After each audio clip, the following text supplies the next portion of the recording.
Okay, we finished with demand, and now we want to move into the next area of topic called supply. Supply is a schedule, just like our demand was a schedule. Supply is a schedule that shows the various amounts of a product that you will bring to market. You are now the producer, that you will bring to market at each price in a series of prices over time. In other words, if people are willing to pay you $5 for your good, you will bring 60 units to market. If people are only going to pay you $4 for your good, then you're only going to bring 50 units to market. As the price increases, there's an incentive for you to produce more. But as you do produce more, your costs go up. And that's something that you will cover later when you're in microeconomics, or if you're already in microeconomics later on in this course. In order for us to see the relationship between price and quantity supplied, we're going to take a picture of it. And that same picture is going to be the graph.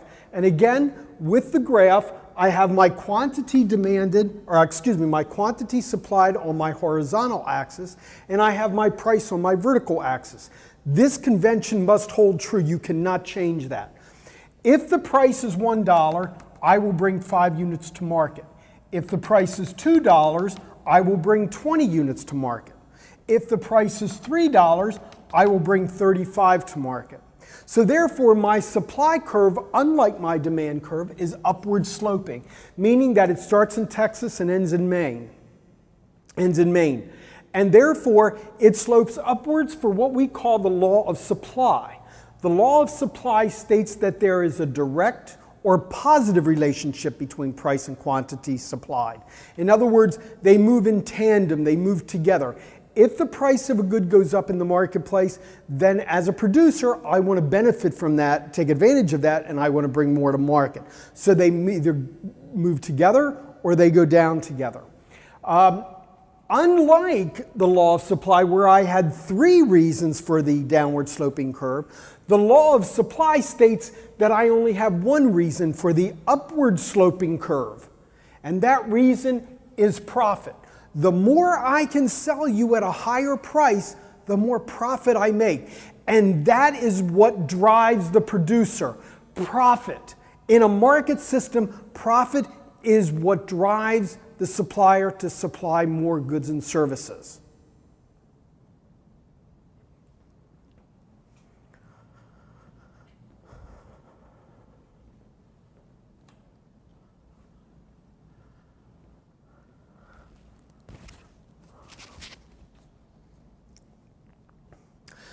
Just as supply, or just as when we had demand, a change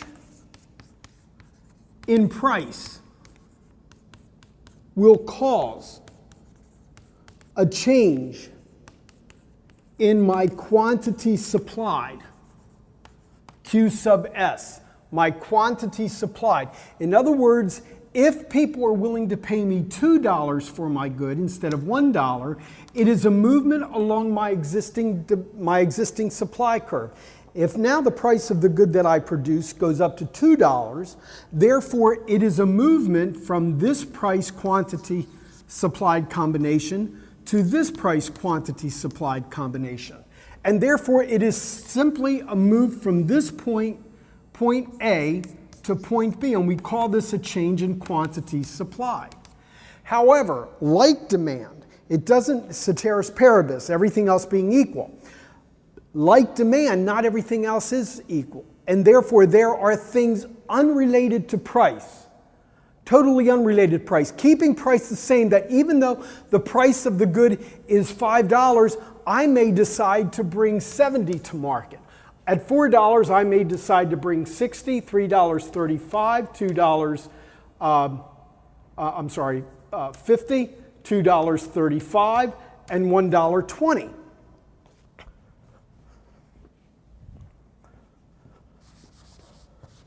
So at $1, I'm now bringing 20, $2.35, $3.55, $4.60, and $5.70. And in this case, my supply curve is actually moved to the right away from zero, and we say that my supply curve has changed. Again, these are areas these are what we call non-price determinants. Things that cause supply to change not determined by price, because we know that a change in price is going to change my quantity supplied. A change in a non-price determinant will change my supply, actually move it up. And in this case, what you can see is that my supply schedule now has completely changed. What will cause my supply curve to either increase, move to the right, or decrease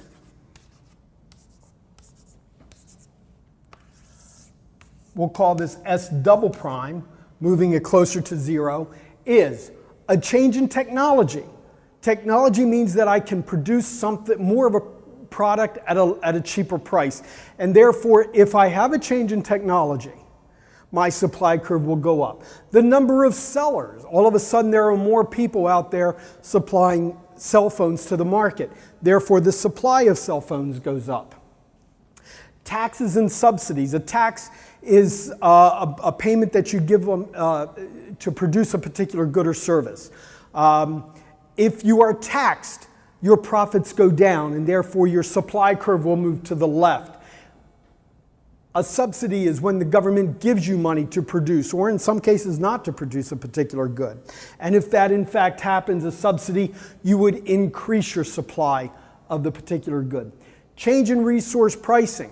If the price of labor goes up relative to other goods and services, your supply would change. Expectations. You expect for some reason on Saturday that people are willing to pay you $10 more for your good. You'll wait till Saturday to supply that to the market. Why? Because you want to take advantage of the $10 increase in the price. And finally, price of related goods. So all of these 6 areas here will in fact increase or decrease my supply given whatever condition you're talking about.